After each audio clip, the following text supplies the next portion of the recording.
This is Global Leaders, and I'm in the city of Johannesburg.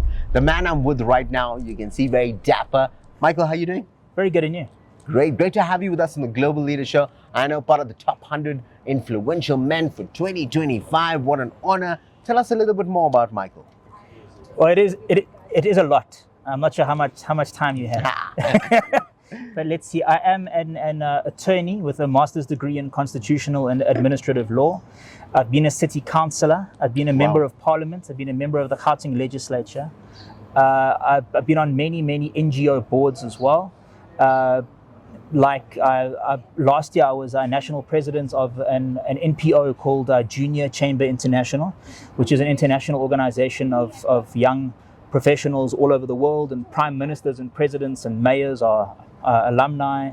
I sit on many NPO boards. So there's a thing called the Earth Center, which is in Rudaport, where we do horse therapy for kids suffering from cerebral palsy and learning difficulties.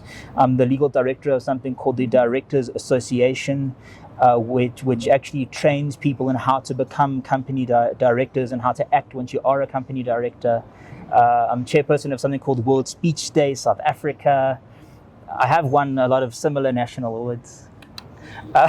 So young man with many titles. Yeah, there's a lot. And there's also Toastmasters, which is the world's biggest public speaking organization, where I have the rank of Distinguished Toastmaster, which is the highest level you get to. And in JCI, Junior Chamber International, it's similar. There's a rank which is called Senator. So a person like Bill Clinton will be a JCI Senator. Wow. So you work with some of the top leaders around the planet. We try. Yeah. I love it. The humility. I also work in the office of the Gauteng MEC for Agriculture and Rural Development. That's fantastic. So I think this is going to be a very special interview to everybody watching out there, because I was a young man, because you've achieved so much. You still look young. You still look fresh. I'm 37 now, but I can say by the age of 31, I'd been a public rep in every sphere of government in the country. So, if I'm not mistaken, and I'm sure your portfolio lends to this, one of the most successful youth out there making a difference, because a lot of youth think that they cannot do it. They're too young, or there's barriers, there's setbacks. And I think we're going to dig straight into it. What are the secrets to your success, such a high achieving individual? Thank you. So I think there are serious barriers for young people. People don't take young people seriously at all. But say when I was a city councillor in Pretoria, I was simultaneously the youngest and newest. I think I was 20 something. I think I was a member of the legislature as well. But even a person that was my colleague in his 50s, he came up to me and said, "I struggle to take you seriously because of how young you are." But say there are immense barriers. So a lot of parties, how you become a city councillor, for example, is you have to go for interviews, and they interview you, and there's a panel, and it's normally senior leadership and so on. And I failed 7 consecutive times, and I only got in on the 8th try. So I think a lot of people would have given up. But we are in the country with the highest youth unemployment rates in the world. We're in the most unequal country in the world. So opportunities are very difficult to come by. But it sounds very silly to say never give up, because let's say 2 million people can watch this and say, yeah, but that's what I'm doing. But that's one of the secrets ultimately. But I think also for me, networking is a massive thing as well. I read a book years ago it was literally by 50 Cent. 50 Cent, whose real name is Curtis Jackson, and Robert Greene, who wrote the 48 Laws of Power. So they made a book called the 50th Law, which is fear nothing. But 50 Cent, in that book, he says you should take up opportunities where you're not earning money. And I actually really took that to heart.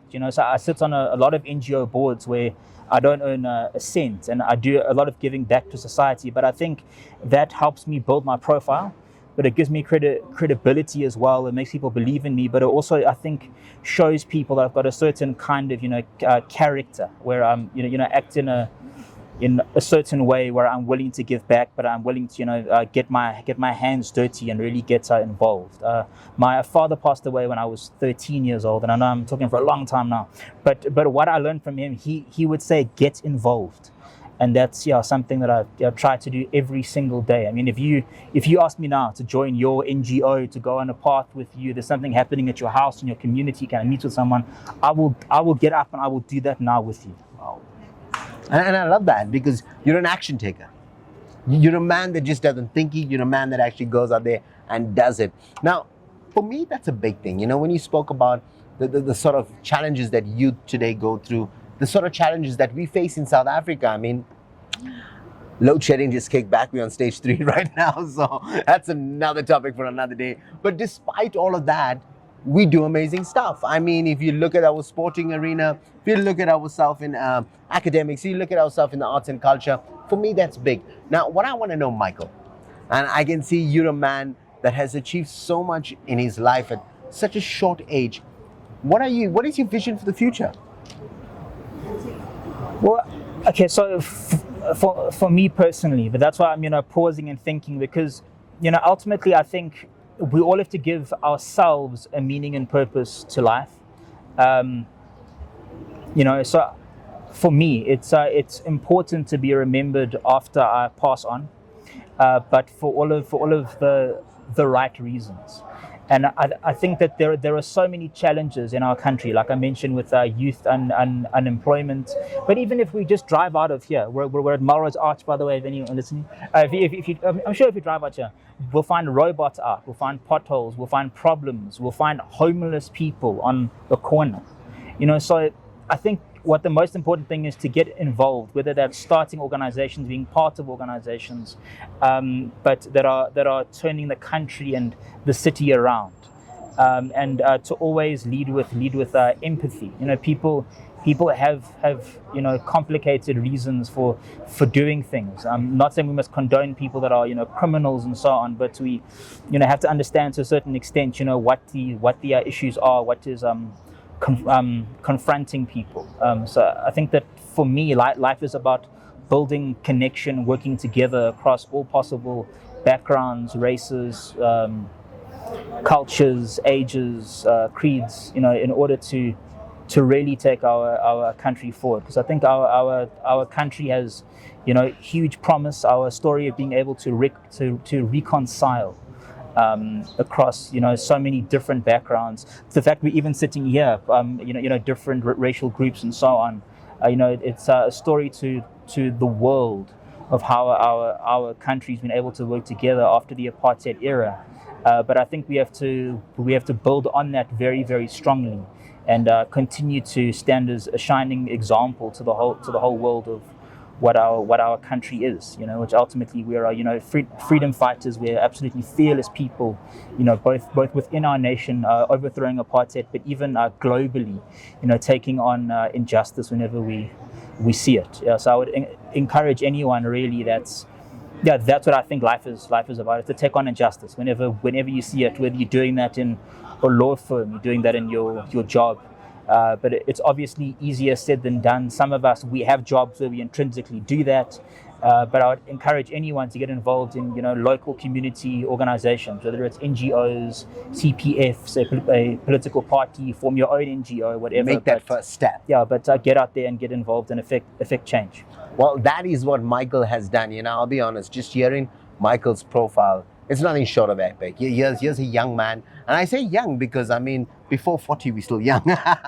But he's got that energy, he's got that vibe. He's someone that I believe can make a change, and I'm truly mind blown by your achievements. And what I want to say is, from the entire team of Big M Productions, we wish you all the best on your journey. We're going to be supporting you. We're going to be rooting for you. Any final words to all your friends, family, and fans out there?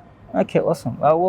Thank you very much for those who have supported me, for those who continue to support me. I think it's importance in life. Let's say when I was in high school, for anyone listening that knew me in high school, I thought I was just the man. Like I'm the guy. But I think as life progresses, you understand you can't really do anything alone. We always work with people that push us to succeed, that give us encouraging words, help us to get involved in organizations as well. So I would encourage anyone listening to this to build a connection as much as possible with your fellow South Africans across all kinds of racial, gender, socio-economic lines. And they say your network is your net worth, and that's absolutely true. And yeah, let's keep working together, building a connection, and let's move our country forward always. There you have it from the legend himself, ladies and gentlemen. Michael, one of the influential men, 2025, part of the top 100. From myself, Rajiv Mothie, all I want to say is I'm looking forward to watching this space, because I can see someone who has that vibe, who has an energy. He sits on many different boards. He's got many different titles. But all I can say is make sure you check out Michael's full profile. He's going to be at the Gold Reef City on the 26th of April. From myself, Rajiv Mothie, I've got one thing left to say. You guys have just been motivated.